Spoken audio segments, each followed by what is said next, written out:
Hello students, মই Jyotika welcome জনাইছো মোৰ আনটি ভিডিঅ'লৈ। আজিৰ ভিডিঅ'টোত আমি শিকিম চেপ্টাৰ 4 পৰমাণু গঠনৰ পাৰ্ট 2। আজিৰ ভিডিঅ'ত সৰু কেইটামান কথা শিকিম খুব কম সময়ৰ ভিতৰতে। বলা আজিৰ ভিডিঅ'টো ষ্টাৰ্ট কৰো। আমি আগৰ ক্লাছত শিকিছিলো যে পৰমাণুৰ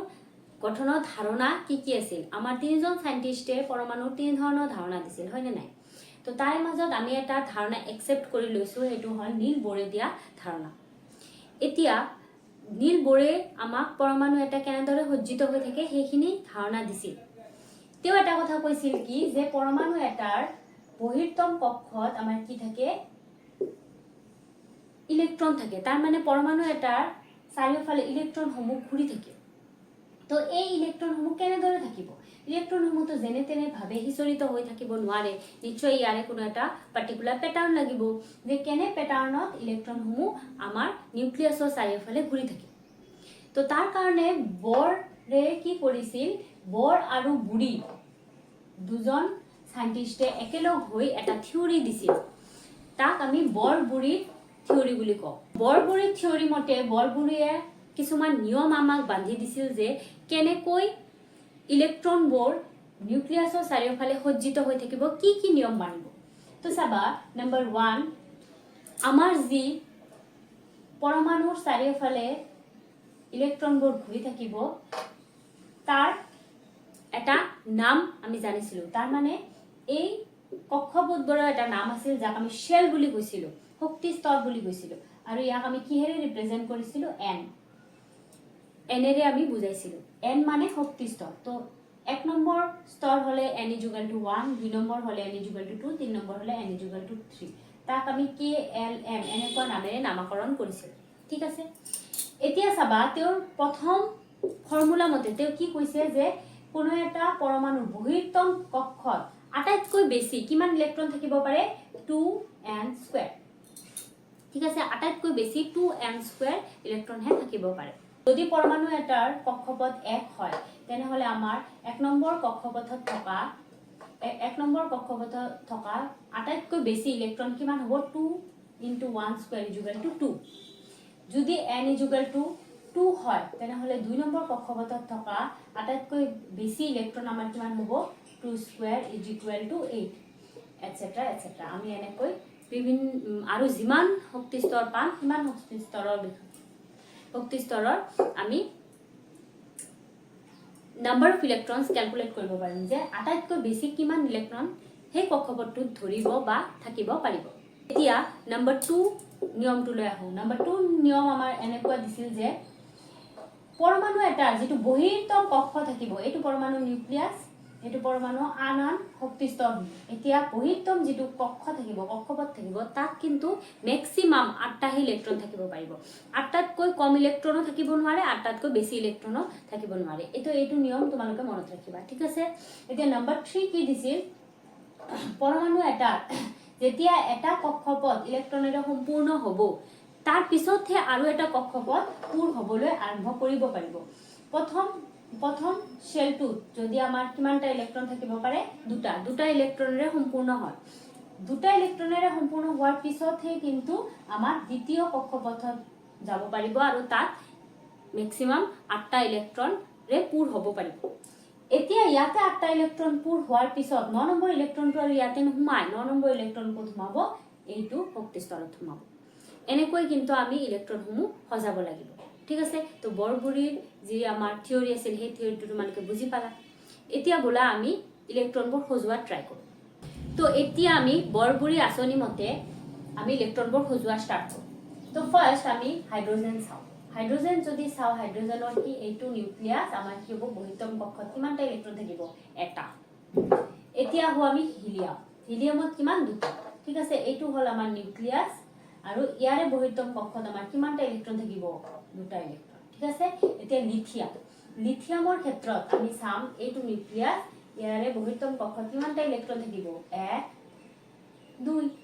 চোৱা, আমি জানামতে কি আমাৰ প্ৰথমতে কিমানটা ইলেক্ট্ৰন থাকিব পাৰে, 2টা ইলেক্ট্ৰন থাকিব পাৰে। সো লিথিয়ামৰ যিহেতু পাৰমাণৱিক সংখ্যা 3, তেনেহলে আমাৰ 3 নম্বৰ ইলেক্ট্ৰনটো ক'ত যাব, আৰু এটা কক্ষপথৰ ভিতৰত সোমাব, ঠিক আছে। বেৰিলিয়ামৰ কিমান 4 চাবা বেৰিলিয়ামৰ নিউক্লিয়াৰ বেৰিলিয়ামৰ প্ৰথমটো কক্ষপথত কিমানটা ইলেক্ট্ৰন থাকিব দুটা ইলেক্ট্ৰন দ্বিতীয় কক্ষপথত কিমানটা ইলেক্ট্ৰন থাকিব দুটা ইলেক্ট্ৰন কাৰণ এই যেতিয়া দুটা ইলেক্ট্ৰন প্ৰথম কক্ষপথত আমি ৰাখিলো তেতিয়া এই কক্ষপথটো আমাৰ সম্পূৰ্ণ হৈ গল ইয়াত আৰু বেছি ইলেক্ট্ৰন আমি দিব নোৱাৰো কিহৰ মতে বৰবুৰি আচনি মতে কিন্তু দ্বিতীয় কক্ষপথত আমি কিমানটা ইলেক্ট্ৰন লৈকে দিব পাৰো আমি কিন্তু 8টা ইলেক্ট্ৰন লৈকে দিব পাৰো সো বাকি দুটা ইলেক্ট্ৰন কি আমাৰ নেক্সট কক্ষপথটোত গুচি যাব ঠিক আছে এনেকৈ তোমালোকে নিজে ঘৰত বহাই চাবা তো আমি কেইটামান ডাঙৰ মৌল লৈ চাও কেনেকুৱা হয়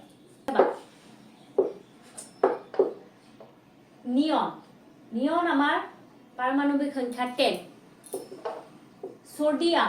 সোডিয়ামৰ আমাৰ 11 খুব মন দি চাবা মেগনেছিয়ামৰ আমাৰ 12 এলুমিনিয়ামৰ আমাৰ কিমান 30 ঠিক আছে তো চাবা যেতিয়া 10 আমি কেনেকৈ লিখিম এইটো হল নিউক্লিয়াস এইটো হল প্ৰথম শক্তিস্তৰত আমাৰ ম্যাক্সিমাম কিমানটা ইলেক্ট্ৰন থাকিব পাৰে দুটা তাৰ পিছৰ শক্তিস্তৰত যদি 10 ৰ পৰা 2 আমি মাইনাস কৰি দিও তাৰ পিছৰ শক্তিস্তৰত কিমানটা ইলেক্ট্ৰন ভৰাম আমি ম্যাক্সিমাম কিমানটা ইলেক্ট্ৰন ভৰাম 8টা 1 2 3 4 5 6 7 8 8টা সোয়া এতিয়া কিন্তু আমাৰ কি হল 28 8টা ইলেক্ট্ৰনেৰে আমাৰ বৃহত্তম কক্ষটো পূৰ্ণ হৈ গল তাৰ বেছি কিন্তু আমি ইয়াত বহাব নোৱাৰো এই সোডিয়ামৰ ক্ষেত্ৰত যদি সোয়া এইটো নিউক্লিয়াস ইয়াৰে প্ৰথম শক্তিস্তৰত কিমানটা থাকিব দুটা দ্বিতীয় শক্তিস্তৰত কিমানটা থাকিব 1 2 3 4 5 6 7 8টা তাৰমানে আমাৰ কিমান হল টোটাল 10 এতিয়া আৰু 3 নম্বৰ শক্তিস্তৰত যাম কিমান থাকিব 1 বুজি পাইছা তো তেনেকৈ আমি মেগনেছিয়ামৰ যদি চাও এইটো হল নিউক্লিয়াস প্ৰথম শক্তিস্তৰত আমাৰ কিমানটা থাকিব 1 2 দ্বিতীয় শক্তিস্তৰত কিমানটা থাকিব 8টা 1 2 3 4 5 6 7 8 তাৰ পিছত আৰু এটা শক্তিস্তৰ লাগিব আমাৰ যত আমাৰ কিমানটা ইলেক্ট্ৰন থাকিব দুটা ঠিক আছে এতিয়া আমি এলুমিনিয়ামৰ ক্ষেত্ৰত চাও এইটো নিউক্লিয়াস প্ৰথম শক্তিস্তৰত কিমানটা থাকিব দুটা 1 দ্বিতীয় শক্তিস্তৰত কিমানটা থাকিব 8টা 1 2 3 4 5 6 7 8 তৃতীয় শক্তিস্তৰত কিমানটা থাকিব আমাৰ দুটা সম্পূৰ্ণ হৈ গল শেল 8টাৰে এই শেলটো সম্পূৰ্ণ হৈ গল এতিয়া তাৰ পিছত আমি জাম্প কৰিম কিমানটা থাকিব 3টা 1 2 3 সোয়া এটো এটা কথা লক্ষ্য কৰিছানে যে প্ৰথম শক্তিস্তৰত দুটাই ম্যাক্সিমাম থাকিব পাৰে সো আমি দুটা দি লৈছো দ্বিতীয় শক্তিস্তৰত ম্যাক্সিমাম 8টা থাকিব পাৰে সো আমি 8টা দি লৈছো তে এতিয়া অন্তিম যেটো কক্ষপথ আছে তাত আমাৰ কিমানটা ৰল 3টা ৰল আমি 3টা ভৰা যদি কৈছে যে বৃহৎ মানে বহিৰত্তম কক্ষপথত 8টা ইলেক্ট্ৰন থাকিব লাগে হে বুলি এটো নহয় যে তুমি জোৰ জবৰদস্তি 8টা ইলেক্ট্ৰন ভৰাবা ভিতৰৰ কেইটা খালি ৰাখি কিন্তু এটো কিন্তু পসিবল নহয় তোমালোকে ভিতৰৰ কেইটা আগতে পূৰ্ণ কৰিব লাগিব তাৰ পিছতহে তুমি 8টা ইলেক্ট্ৰন হয় নে নাই বা যিমানটা বাকি থাকে সিমানটা বহিৰত্তম কক্ষপথত ভৰাবা আমাৰ বহিৰত্তম কক্ষপথত 8টা ইলেক্ট্ৰন ম্যাক্সিমাম থাকিব পাৰে বুলি কৈছে মিনিমাম কোৱা নাই মিনিমাম তোমাৰ যিকেইটা ৰৈ যায় সেইকেইটা ভৰাই দিবা তো বুজি পালা ইলেক্ট্ৰনবোৰ আমি কেনেকৈ নিউক্লিয়াছৰ চাৰিওফালে সজাব পাৰো এতিয়া আমি আন এটা টপিক পঢ়িবলৈ গৈ আছো যোজ্যতা বা ভ্যালেন্সি এটা কথা মন দিবা জেনেৰেলি এই যোজ্যতাৰ কনসেপ্টটো আমাৰ বহুতৰে ক্লিয়াৰ নহয় যোজ্যতা মানে কি এইটো ধৰা এটা পৰমাণু আছে যাৰ চাৰিওফালে কি আমাৰ ইলেক্ট্ৰনসমূহ ঘূৰি আছে তো আমি যেহেতু ইলেক্ট্ৰনবোৰ কেনেকৈ সজাব লাগে নিউক্লিয়াছৰ চাৰিওফালে এইখিনি গম পাইছো সো ইয়াৰ চাৰিওফালে ইলেক্ট্ৰনবোৰ কেনেকৈ সজ্জিত হৈ থাকিব আমি বহাব পাৰিম ফৰ এক্সাম্পল যদি আমি সোডিয়াম এটা পৰমাণু লওঁ সোডিয়াম পৰমাণু কেনেকৈ সজাব লাগে জানা প্ৰথম অৱস্থাত আমাৰ কি দুটা ইলেক্ট্ৰন থাকিব দ্বিতীয়তে আমাৰ কিমানটা ইলেক্ট্ৰন দিব পাৰি ম্যাক্সিমাম 8টা আমি 8টা আগতে দিলো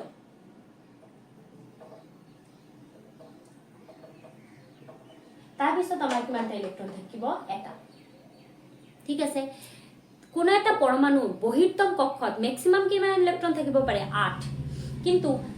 যদি 8টা ইলেক্ট্ৰন না থাকে তো বহিৰত্তম কক্ষত কিবা এটা ইলেক্ট্ৰন থাকিব তাৰ মানে এটা থাকিব দুটা থাকিব তিনটা থাকিব তো পৰমাণু এটা বহিৰত্তম কক্ষত যিমানটা ইলেক্ট্ৰন থাকে তাক আমি কি বুলি কম যোজ্যতা ইলেক্ট্ৰন বুলি কম এটা কথা মনত ৰাখিবা যেতিয়া পৰমাণু এটা কোনো এটা যৌগ গঠনত ভাগ লয় বা ৰাসায়নিক বিক্ৰিয়া এটা দেখুৱায় তেতিয়া কি হয় মেইন কাহিনীটো কোনে কৰে বা মেইন খেলাটো কাৰ এইটো হয় এই বহিৰ্তম কক্ষত থকা ইলেক্ট্ৰনবোৰ এই বহিৰ্তম কক্ষত থকা ইলেক্ট্ৰনবোৰ কি আমাৰ ভাগ বতৰা হয় তোমালোকে আগৰ চেপ্টাৰটোতো পাইছা যে আমাৰ কি হয় এই ইলেক্ট্ৰনবোৰে কি ভাগ বতৰা কৰে হয় ইলেক্ট্ৰন এটা গুচি যাব নহয় নতুন ইলেক্ট্ৰন এটা আহিব নহলে বা ইলেক্ট্ৰনবোৰে কি কৰিব নিজৰ মাজত বিনিময় কৰিব এনেকুৱা ধৰণৰ আমাৰ ৰাসায়নিক বিক্ৰিয়াত পৰিঘটনা ঘটে মানে মেইন খেলা হল এই বহিৰ্তম ইলেক্ট্ৰনটো এতিয়া যোজ্যতা আমি কেনেকৈ উলিয়াম চাবা এইটোৰ ক্ষেত্ৰত আমাৰ বহিৰ্তম কক্ষপথত কিমানটা ইলেক্ট্ৰন আছে 1 তাৰ মানে এই সোডিয়ামৰ যোজ্যতা আমাৰ কিমান হ'ব 1 আৰু এটা কথা তোমালোকে নিষ্ক্ৰিয় মৌলৰ নাম শুনিছা নিষ্ক্ৰিয় মৌল আমাৰ কি আছে helium neon argon krypton xenon আৰু ৰেডন আমাৰ হিলিয়ামৰ পাৰমাণৱিক সংখ্যা কিমান 2 নিয়নৰ 10 আৰ্গনৰ 18 ক্ৰিপ্টনৰ 36 জেননৰ 54 আৰু ৰেডনৰ 86 তো মনত ৰাখিবা নিয়নৰ যেতিয়া আমি পাৰমাণৱিক সজ্জা সজাম তেতিয়া দেখিম কি আমাৰ ভিতৰৰ যেটো কক্ষপথ তাত দুটা ইলেক্ট্ৰন আছে আৰু বাহিৰৰ কক্ষপথত 8টা ইলেক্ট্ৰন আছে মানে ইয়াৰ বহিৰ্তম কক্ষপথটো আমাৰ কি সম্পূৰ্ণ ইলেক্ট্ৰনেৰে পূৰ্ণ হৈ আছে এইটো ক্ষেত্ৰত আমি কি দেখিম ই কিন্তু ৰাসায়নিক বিক্ৰিয়াত অংশগ্ৰহণ কৰিব নোৱাৰে বা খুব কম সংখ্যক ৰাসায়নিক বিক্ৰিয়াহে ই দেখুৱাব পাৰে ঠিক আছে তাৰ মানে ইয়াৰে বহিৰ্তম কক্ষটো সম্পূৰ্ণভাৱে পূৰ্ণ হৈ ৰৈছে ইয়াৰ কোনো ইলেক্ট্ৰন দিবলগীয়াও নাই কোনো ইলেক্ট্ৰন লবলগীয়াও নাই সো এই ক্ষেত্ৰত ই যৌগ গঠন কৰাটো ইয়াৰ বাবে কঠিন হৈ পৰে তো ম্যাক্সিমাম আমাৰ যিবোৰ মৌল আছে সেই মৌলবোৰে কি বিচাৰে যে এই নিজৰ ইলেক্ট্ৰন দি বা নিজৰ কাৰোবাৰ পৰা ইলেক্ট্ৰন লৈ এই এটা নিষ্ক্ৰিয় অৱস্থা তেওঁলোকে পাব বিচাৰে ঠিক আছে এই নিষ্ক্ৰিয় অৱস্থা পোৱাৰ বাবে তেওঁলোকৰ বহিৰ্তম কক্ষত কিমানটা ইলেক্ট্ৰন থাকিব লাগিব 8টা যেতিয়া কোনো এটা মৌলই নিজৰ বহিৰ্তম কক্ষত 8টা ইলেক্ট্ৰন ৰাখিব বিচাৰে তাক কি বুলি কোৱা হয় আমি এটা নতুন নামেৰে গম পাম অক্টেট বা অক্টেট আমাৰ অসমীয়া অক্টেট বুলি কম অক্টেট বুলি কম ঠিক আছে এই পৰমাণুটোৱে কি কৰিব নিজৰ বহিৰ্তম কক্ষৰ পৰা এটা ইলেক্ট্ৰন দিব বিচাৰিব সোডিয়ামৰ ক্ষেত্ৰত দিলে কি হ'ব ইয়াৰ বহিৰ্তম কক্ষত কিমানটা ইলেক্ট্ৰন বাছি থাকিব 8টা ইলেক্ট্ৰন বাছি থাকিব তেতিয়া ই কি হ'ব 8টা ইলেক্ট্ৰন যেতিয়া বাছি থাকিব ই কি হ'ব সুস্থিৰ হ'ব আৰু ই কিহৰ সজ্জা লাভ কৰিব আমাৰ নিয়নৰ সজ্জা লাভ কৰিব আৰু নিয়নৰ সজ্জা লাভ কৰিল মানে এই পৰমাণুটো সুস্থিৰ হৈ যাব ইয়াৰ অক্টেট আমাৰ সম্পূৰ্ণ হোৱা বুলি কোৱা হ'ব তো তেনেকৈ যিমানবোৰ আমাৰ যৌগ গঠন হয় নিজৰ অক্টেট পাবলৈ বিচাৰে প্ৰতিটো মৌলই কি কৰে নিজৰ অক্টেট এটা পাবলৈ বিচাৰে অক্টেট পোৱাৰ বাবে কোনো এটা পৰমাণু যিমান ইলেক্ট্ৰন বেছি থাকে বা যিমান ইলেক্ট্ৰন কম থাকে তাকে কিন্তু আমি যোজ্যতা বুলি কওঁ ক্লিয়াৰ তো যোজ্যতা আমাৰ কি হ'ব সিম্পল ভাষাত বহিৰ্তম কক্ষত যিমানটা ইলেক্ট্ৰন থাকে এইটো হ'ল যোজ্যতা ইলেক্ট্ৰন আৰু যিমানটা ইলেক্ট্ৰন থাকিব নাম্বাৰ অফ ইলেক্ট্ৰনছ তাক আমি কি বুলি কম যোজ্যতা বুলি কম সোডিয়ামৰ ক্ষেত্ৰত যোজ্যতা কিমান হ'ব 1 এতিয়া যদি আমি সোডিয়ামৰ ঠাইত মেগনেছিয়াম ধৰো এতিয়া যদি আমি সোডিয়ামৰ ঠাইত মেগনেছিয়াম ধৰো তেনেহলে আমাৰ কি হ'ব ইয়াতে আৰু কিমানটা ইলেক্ট্ৰন আহিব আৰু এটা ইলেক্ট্ৰন আহিব চোৱা 12 দুটা ইলেক্ট্ৰন প্ৰথমতে থাকিব তাৰ পিছত 8টা তাৰ পিছত দুটা ঠিক আছে 12 তাৰ মানে ইয়াৰ যোজ্যতা মান কিমান হ'ব 2 যোজ্যতা মান কিমান হ'ব 2 ঠিক তেনেদৰে আমি আৰু দুটা মৌলৰ উদাহৰণ লওঁ ফ্লোৰিন আৰু ক্লোৰিন ফ্লোৰিনৰ আমাৰ পাৰমাণৱিক সংখ্যা 9 ক্লোৰিনৰ 17 তো ফ্লোৰিনৰ যদি আমি পৰমাণু আকো আমাৰ কেনেকুৱা হ'ব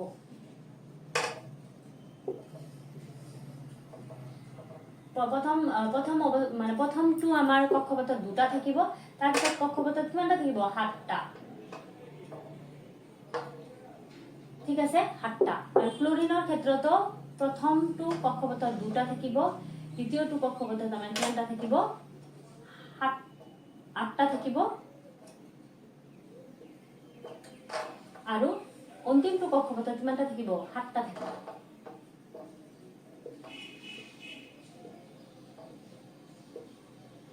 চোৱা এই দুটা কেছত চোৱা ই কিন্তু নিজৰ অক্টেটটো পাবলৈ ইয়াৰ এটা ইলেক্ট্ৰন দৰকাৰ হ'ব ই কিন্তু নিজৰ 7টা ইলেক্ট্ৰন এৰি দিব নোৱাৰে তাৰ বিনিময়ত ই যদি এটা ইলেক্ট্ৰন পাই যায় ইয়াৰ কি অক্টেটটো সম্পূৰ্ণ হৈ আছে বা ই লগালগ কিহৰ সজ্জা লাভ কৰিব পাৰিব নিয়নৰ সজ্জা লাভ কৰিব পাৰিব ঠিক আছে ইয়াৰ যেটো পাৰমাণবিক বিন্যাস আমি 2 8 আৰু 2 আৰু কি 7 লিখিব পাৰো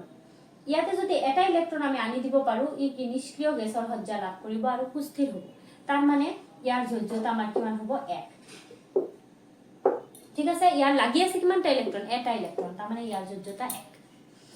ক্লোৰিনৰ ক্ষেত্ৰতো ইয়াৰ যেটো পাৰমাণবিক বিন্যাস কিমান হ'ব